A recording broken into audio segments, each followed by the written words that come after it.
ओम शांति। आज प्यारे बाबा के अव्यक्त महावाक्य 25/1/1970 के हैं। बाबा ने आज यादगार कायम करने की विधि बताई है कि उसके लिए हमें क्या करना पड़ेगा, क्योंकि हम चाहते हैं कि आने वाले समय में हमारा यादगार बने, हमें लोग याद करें। तो उसके लिए हमें अपनी धारणा शक्ति को कैसे स्ट्रॉन्ग बनाना है। तो बाबा ने आज ऐसे ही पुरुषार्थ को लेकर कुछ पॉइंट रखे हैं। बाबा ने कहा, जब रास्ता क्लियर होता है तो जल्दी जल्दी दौड़कर हम मंजिल पर पहुंच जाते हैं। पुरुषार्थ की लाइन में कोई रुकावट होगी तो उसको मिटाकर लाइन क्लियर करेंगे। इस साधन से अव्यक्त स्थिति को प्राप्त कर सकते हो। तो बाबा ने कहा कि ऐसे ही हमें अटेंशन देना होगा कि अब समय 100% तक पहुंचने की कोशिश कर रहा है। जितना ही हम हिम्मत रखेंगे, पूरी लगन से काम करेंगे तो 1 सेकंड भी हमारा व्यर्थ नहीं जाएगा। संगम का एक एक सेकंड बहुत बड़ा है हमारे लिए। अपने समय और संकल्प दोनों ही हमें इस समय सफल करने होंगे। बाबा ने ये भी याद दिलाया, जिसके साथ स्नेह रखा जाता तो उन जैसा बनना भी होता। तो अगर हमें बाबा से प्यार है, बाबा से स्नेह है, तो बाप दादा के जो गुण हैं खुद में उन्हें धारण करना है। यही स्नेह का फर्ज है। बाबा ने ये भी याद दिलाया है कि अब तक रूह रूह को देखते थे ना, जिस्म को देखते थे। तो बाबा ने कहा, देखो, जिस्म को बहुत देख देख करके तुम थक गए हो, अब सिर्फ और सिर्फ रूह को देखो तो राहत भी मिलेगी। तुम सूरवीर बच्चे हो बाबा के। और सूरवीर उन्हीं को कहते बाबा जो बड़े बहादुर होते हैं, पुरुषार्थ में जिसका अंदर बचपना है। तो ऐसे बहादुर बच्चे बनो ना, कैसी भी परिस्थिति में आ जाए, चाहे कैसे भी वायुमंडल आ जाए, चाहे कितना भी कोई कमजोरियां हो, लेकिन शूरवीर जो बच्चा होता है वो हर परिस्थिति में अपने आप को मजबूत रखता है और बचपने में कोई भी एक्टिविटीज़ ऐसी नहीं करता है जो उसे लोग कहें कि ये लापरवाह है। समय को महत्व देता है। तो बाबा ने आगे कहा, संपूर्ण हक लेने के लिए पुरुषार्थ भी हमें संपूर्ण आहुति से करना होगा। अर्थात कि जो भी हमारी कमी कमजोरियां रह गई हैं उन्हें हमें संपूर्ण रूप से स्वाहा करना पड़ेगा। बाबा ने आगे हमें ये भी अटेंशन दिलाया कि जो कुछ भी आहुति देनी बाकी रह गई है वो संपूर्ण रूप से हमें आहुति स्वाहा करनी है और सफल करके अपने आप को सफलता मूर्त भी बनाना होगा। बाबा ने ये भी याद दिलाया कि मंजिल बहुत ऊंची है बच्चे, फिर सतयुगी मंजिल के बजाय त्रेता में जाना पड़ेगा। जैसे समय तेज दौड़ रहा है वैसे खुद को भी तेज दौड़ाओ। स्थूल में भी जब कोई गाड़ी पकड़नी होती है ना तो समय को देखना पड़ता है, नहीं तो रह जाते। समय तो चल रहा है, कोई के लिए समय को रुकना नहीं है। अब ढीले चलने के दिन गए, देखिए दौड़ी से चलने के नहीं भी दिन कहेंगे बाबा। बाबा कहते जंप लगाने के दिन है। तो जितना हो सकता है बच्चों को अब परिवर्तन लाना है, इसको कहा जाता है जंप लगाना। तो सेकंड में बाबा ने कहा और बच्चों ने किया। ऐसा निश्चय बुद्धि हिम्मत वाले बच्चे ही कार्य कर सकते हैं।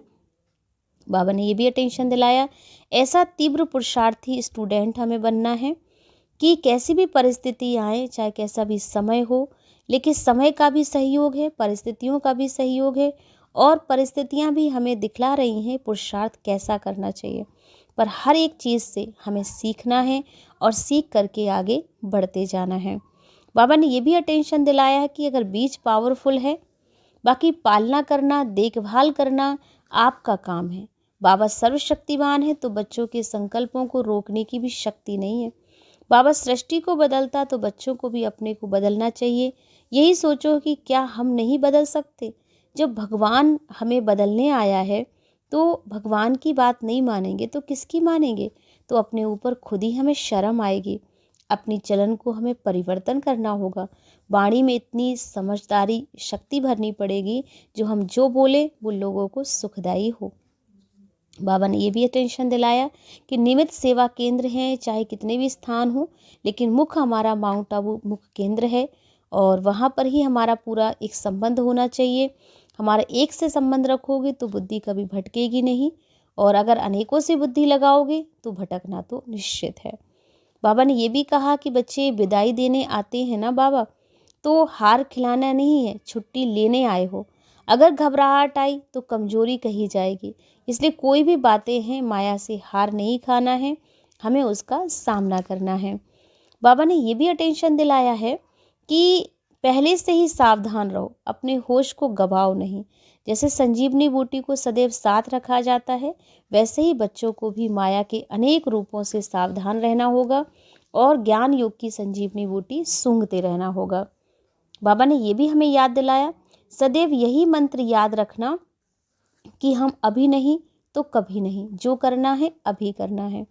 बाबा ने ये भी कहा, सदैव यही कोशिश करनी है कि हमारी चलन द्वारा कोई को दुख ना मिले, मेरी चलन से, वाणी से, कर्म से सबको सुख मिले। यही ब्राह्मण कुल की रीति और रस्म है। बाबा ने ये भी याद दिलाया कि कई बातों में ढीला छोड़ना खींचना होता है। पतंग को भी ऊंचा उड़ाते हैं फिर ढीला करते हैं। ऐसे ही हमें भी अपने संस्कारों को एकदम टाइट नहीं करना है, धीरे धीरे करके अपने संस्कारों को बदलना होगा। बाबा ने ये भी याद दिलाया कि प्रेसिडेंट आदि आपके आगे क्या है, इतनी ऊंची आपकी सीट है, आपका सम्मान है। अगर आप अपने सम्मान में रहोगे तो कोई भी आपको स्मृति विस्मृति की चढ़ाई में आप कभी डाउन नहीं होगे। और जो भी कमजोरियां हैं, कीड़े हैं माया के, उन कमजोरियों पर आप विजयी अवश्य हो जाएंगे।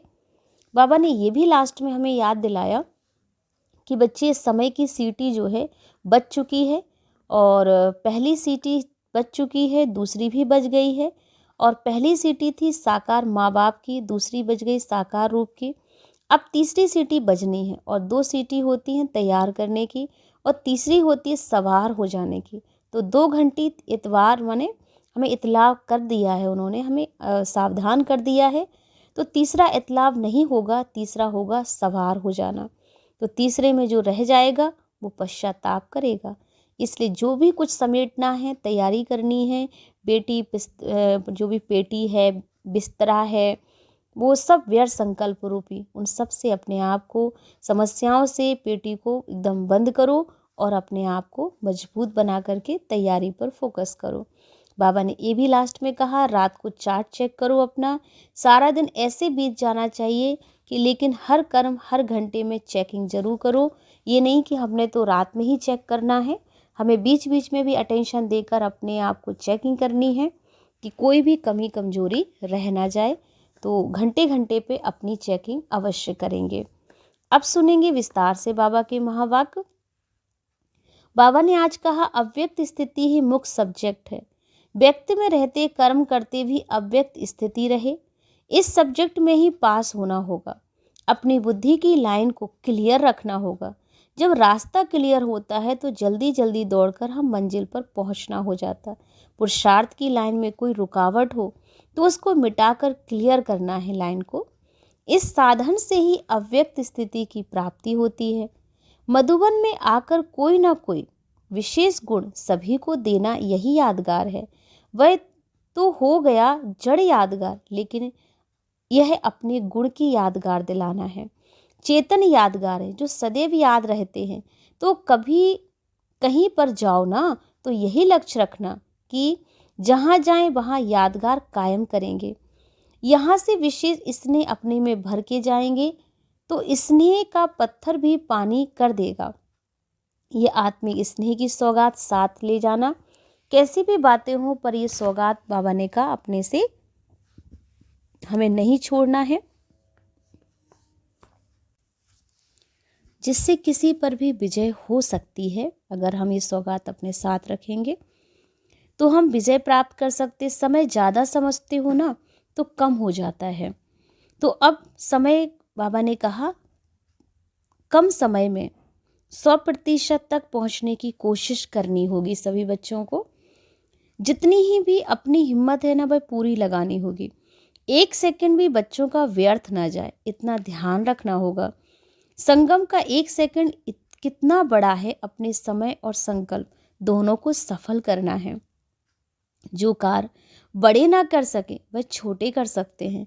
तो अभी तो वह कार्य भी रहा हुआ है। अब तक जो भी दौड़ी लगाई वह तो हुई, लेकिन अब जंप देना होगा, तब लक्ष्य को पा सकेंगे। सेकंड में बहुत बातों को परिवर्तन करना है, 1 सेकंड में जंप मारना होगा, इतनी हिम्मत है। जो कुछ सुना उसको जीवन में लाकर दिखाना होगा। जिसके साथ स्नेह रखा जाता ना उन जैसा बनने का भी होता। तो जो भी बाप दादा के गुण है ना वह खुद में धारण करना है। यही स्नेह का फर्ज है। जो बाबा की श्रेष्ठता है उसको अपने में धारण करना है। ये स्नेह है, एक भी विशेषता में कमी ना रहे।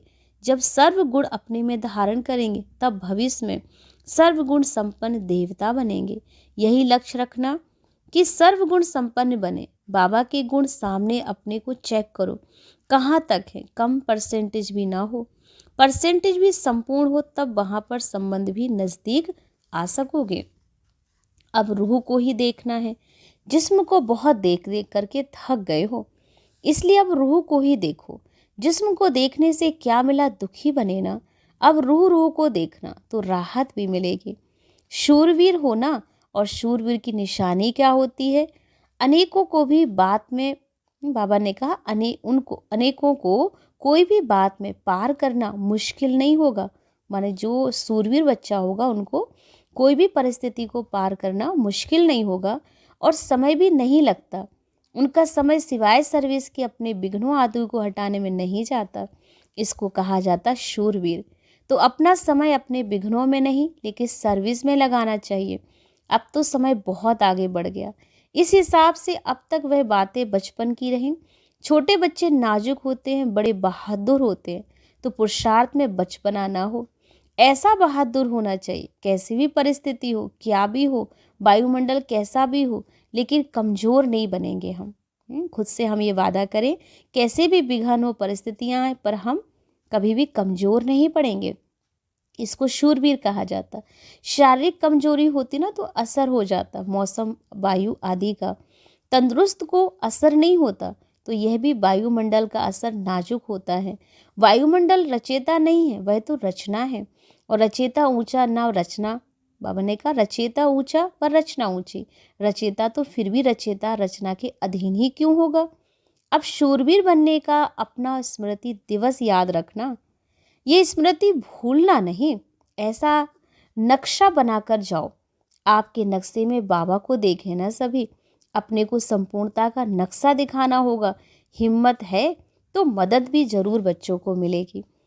अब ये समझते हो ना कि यहाँ आकर ढीलेपन में तेज, मतलब हमारा जो यहाँ बाबा के घर में आकर के ढीलेपन में जो तेज आया है, पुरुषार्थ तेज हुआ है, अभी पुरुषार्थ में ढीले नहीं बनेंगे। जो हमारे अंदर तेजपन आया हम उसे बनाए रखेंगे। संपूर्ण हक लेने के लिए संपूर्ण आहुति भी तो देनी होती है ना।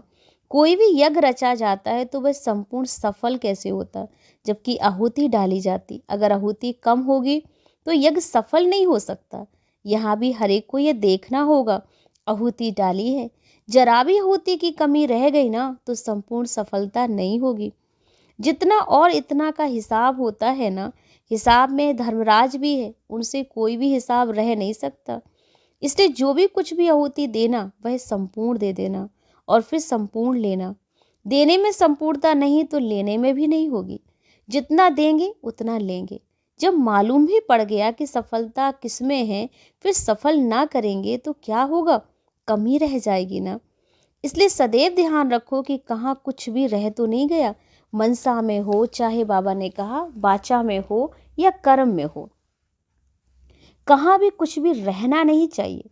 कोई भी कार्य जब समाप्ति का होता है ना, जब समाप्ति का दिन होता है और कार्य हम पूरा करने वाले होते हैं, उस समय चारों ओर देखा जाता है कि कुछ रह तो नहीं गया है।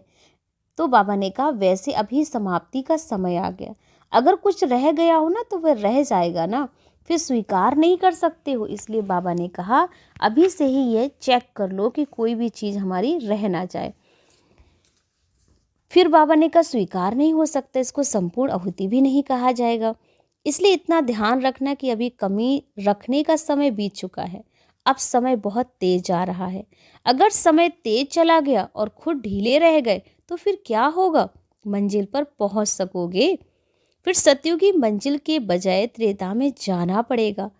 जैसे समय तेज दौड़ रहा है ना, वैसे खुद को भी दौड़ाओ। स्थूल में भी जब कोई गाड़ी पकड़नी होती है तो समय को देखना पड़ता है, नहीं तो रह जाएंगे। समय तो चला ही जाएगा। कोई के लिए तो समय रुकना नहीं है ना। अब ढीले चलने के दिन गए, दौड़ी के भी दिन गए, अब है जंप लगाने के दिन। कोई भी बात की कमी फील होती है ना तो उसको 1 सेकंड में परिवर्तन में लाना है, इसको कहा जाता है जंप। देखने में ऊंचा जाता है ना, लेकिन है बहुत सहज, सिर्फ निश्चय और हिम्मत चाहिए। बाबा ने कहा ये कार्य कब होगा? एक तो निश्चय चाहिए आपके अंदर और हिम्मत चाहिए है। निश्चय वालों को विजय तो कल पहले भी हुई थी और अभी भी हुई पड़ी, इतना पक्का अपने को बनाना होगा। सेकंड सेकंड मन, वाणी और कर्म को देखना होगा। बाप दादा को ये देखना कोई मुश्किल नहीं है। देखने के लिए तो जब कोई आधार लेने की आवश्यकता है, कहाँ कहाँ से भी देख सकते हैं बाबा। पुरानों से भी नए में और उमंग और ज़्यादा दिखाई दे रहा है, वह भी समय दिखाएगा ना। ऐसे तीव्र पुरुषार्थी स्टूडेंट, बाबा ने कहा, चाहिए नए भी कमाल कर सकते हैं, क्योंकि उन्हों को समय भी स्पष्ट देखने में आ रहा है और समय का सहयोग भी मिल रहा है, परिस्थितियों का सहयोग भी है। पर परिस्थितियां भी अब दिखला रही हैं कि पुरुषार्थ कैसा करना चाहिए। अब परीक्षाएं शुरू हो गई हैं, तो पुरुषार्थ नहीं कर सकोगे क्या? फिर फाइनल पेपर शुरू हो जाएगा। पेपर के पहले पहुंच गए हो, यह भी अपना सौभाग्य समझना जो ठीक समय पर पहुंच गए हो। पेपर देने के लिए दाखिल हो गए ना, पेपर शुरू हो जाता, फिर गेट बंद हो जाता है। शुरू में जो आए उन्हों को भी वैराग दिलाया जाता है। आजकल की तो परिस्थितियां ही वैराग दिलाती। आप लोग की धरनी बनने में देरी नहीं है, सिर्फ ज्ञान के निश्चय का पक्का बीज डालोगे और फल तैयार हो जाएगा। ये ऐसा बीज है ना जो बहुत जल्दी ही फल दे सकता है। बीज पावरफुल है, बाकी बाबा ने का पालना करना, देखभाल करना आपका काम है। बाबा सर्वशक्तिवान और बच्चों को संकल्पों को रोकने की भी शक्ति नहीं है। बाप सृष्टि को बदलने वाला, बच्चे अपने को ही नहीं बदल सकते। यही सोचो, बाबा क्या है और हम क्या, तो अपने ऊपर खुद ही शर्म आएगी। अपनी चलन को परिवर्तन में लाना होगा। बाड़ी में इतना नहीं समझेंगे, परिवर्तन देखकर खुद पूछेंगे आपको ऐसा बनाने वाला कौन है? किसने बनाया आपको? कोई बदल कर दिखाए ना।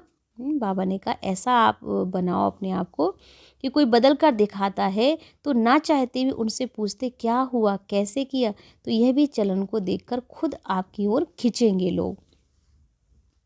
यह तो निमित्त सेवा केंद्र बने हुए हैं। मुख्य केंद्र तो सभी का एक ही होना चाहिए। ऐसे बेहद की दृष्टि में रहते हो ना, मुख्य केंद्र से ही सभी को ये कनेक्शन है और सभी आत्माओं का उनसे भी कनेक्शन है, संबंध है। एक से संबंध रहता है तो अवस्था भी एक रस रहती है। अगर और कहाँ संबंध की रग जाती है ना, तो एक रस अवस्था नहीं रहेगी। तो एक रस अवस्था बनाने के लिए सिवाय एक के और कुछ भी देखना नहीं है। देखो, ये जो कुछ भी देखते हो ना, वह कोई वस्तु रहने वाली नहीं है। साथ रहने वाली अविनाशी वस्तु वह एक बाबा की है। एक की ही याद में सर्व प्राप्ति हो सकती है और सर्व की याद से कुछ भी प्राप्ति ना हो, वो हो कैसे सकता? वो कौन सा सौदा अच्छा है? देखभाल कर सौदा कर लिया ना, बाबा ने कहा बच्चों ने, देखभाल करके सौदा किया जाता है ना, या कहने पर किया जाता है। क्या किया जाता है? यह भी समझ गए कि यह माया सदैव के लिए विदाई लेने थोड़े समय मुखड़ा दिखलाती है। तो अब विदाई लेने वाले आते हैं, हार खिलाने वाले नहीं। छुट्टी लेने वाले हो ना, अगर घबराहट आ गई तो वह कमजोरी कही जाएगी और कमजोरी से फिर माया बार बार आती है। अब तो बाबा ने कहा शक्ति मिली हुई है ना, और सर्वशक्तिवान के साथ संबंध भी है, तो उनकी शक्ति के आगे माया की शक्ति क्या है? सर्वशक्तिवान के बच्चे होना, यह नशा नहीं भूलना चाहिए। और भूलने से फिर माया बार भी करती है। बेहोश नहीं होना चाहिए बच्चों को बिल्कुल भी। होशियार जो होते हैं ना, वह होश रखते हैं। आजकल डाकू लोग भी कोई कोई चीज़ से बेहोश कर देते हैं, तो माया भी ऐसा ही करती है। जो चतुर होते हैं वे पहले से ही जान लेते हैं, इनका तो ये तरीका है, इसलिए पहले से ही सावधान कर रहे बाबा। अपने होश को गंवाना नहीं बच्चे। इस संजीवनी बूटी को सदैव साथ रखना। भल 1 मास से आए हो, यह भी बहुत है। 1 सेकंड में भी परिवर्तन आ सकता है, ऐसे नहीं समझना। हम तो अभी आए हैं, नए हैं ना, यहाँ से सेकंड का सौदा है बच्चे। 1 सेकंड में जन्म सिद्ध अधिकार हमें प्राप्त होता है। इसलिए ऐसा तीव्र पुरुषार्थ कर लो यही युक्ति मिलती है। जो भी बात सामने आए ना तो ये लक्ष्य रखो 1 सेकंड में बदल जाए। सारे कल्प में यही समय है, अब नहीं तो कब नहीं। ये मंत्र याद रखना, जो भी पुराने संस्कार हैं, पुराने नेचर है, वह बदल कर ईश्वरीय बन जाए। कोई भी पुराना संस्कार, पुरानी आदतें अब ना रहे। आपके परिवर्तन से अनेक लोग संतुष्ट भी होंगे। तो सदैव यही कोशिश करनी है, हमारी चलन द्वारा कोई भी दुखी ना हो। मेरे चलन, संकल्प, वाणी, कर्म सुखदायी बन जाएं। यह ब्राह्मण कुल की रीति भी है।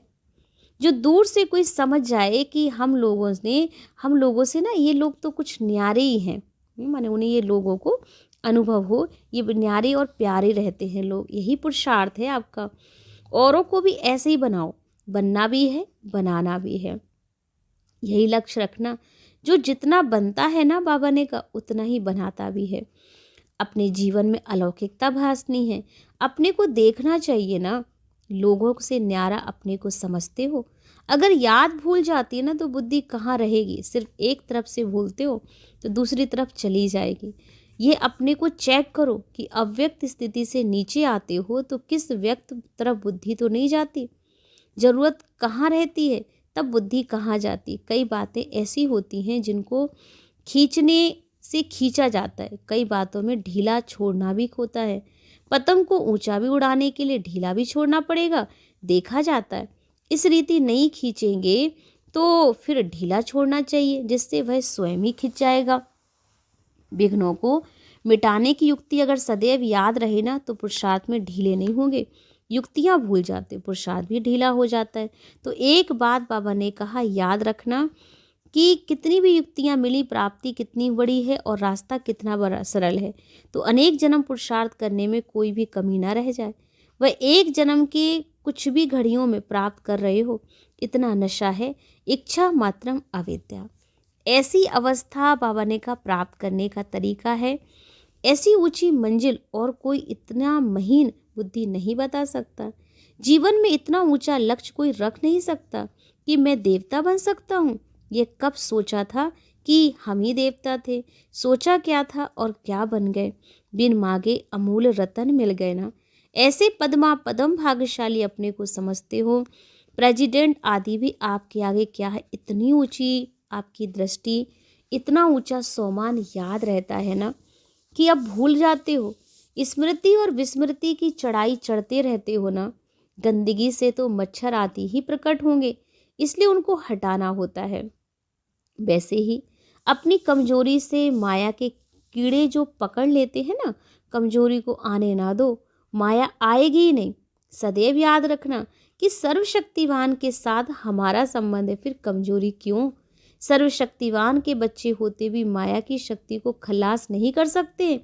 एक बात बाबा ने कहा, सदैव याद रखना कि बाबा मेरा सर्वशक्तिवान है, हम सभी श्रेष्ठ सूर्यवंशी हैं, हमारे ऊपर माया कैसे वार कर सकती है। तो अपना बाप, अपना वंश याद रखेंगे तो माया कुछ भी नहीं कर सकेगी। तो स्मृति स्वरूप बनना। इतना जन्म विस्मृति में रहे ना, फिर विस्मृति अच्छी लगती है क्या।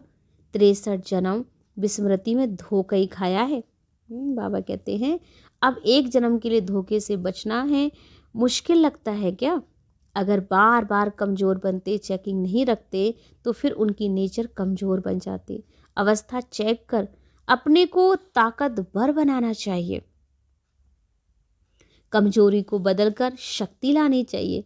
सभी जो भी बैठे हैं ना, वह अपने को सूर्यवंशी सितारे समझते हो ना। और सूर्यवंशी सितारों का क्या कर्तव्य होता है।